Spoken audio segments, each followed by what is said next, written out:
I'm going to show Castor's progress with picking out the hind feet. So I showed him lifting it up and holding it up. Now he'll hold it a little bit longer, and then I'll click and then put it down and feed him.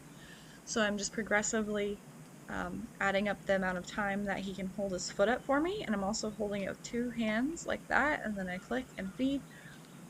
So I'm doing that for a second, and then I'm also adding up the time that I can hold it with two hands, and then I go ahead and start picking out the foot.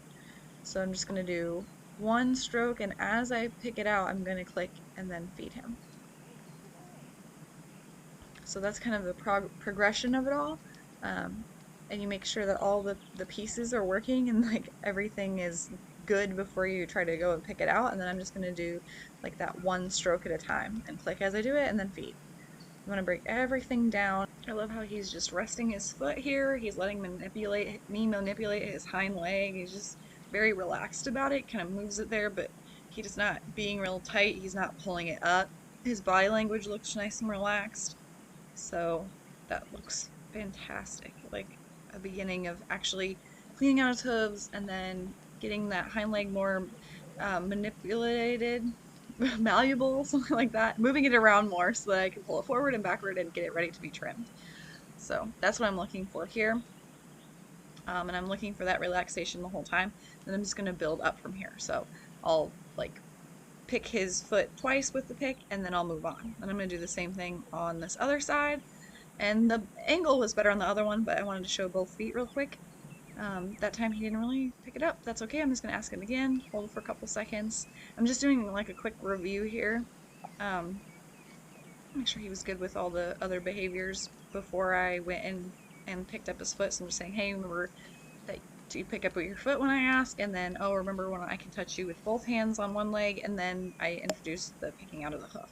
And again, I like how he had his weight off, and he would just had his toe, like his leg resting on his toe, and then I can touch his hind leg with two hands, and he stays nice and relaxed. I should be feeding a little bit further away from my body there so his head doesn't turn, but he's staying really relaxed while I work with this leg, so I'm ask him to pick it up.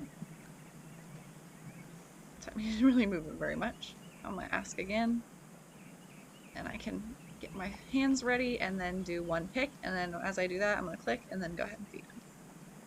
That's very nice.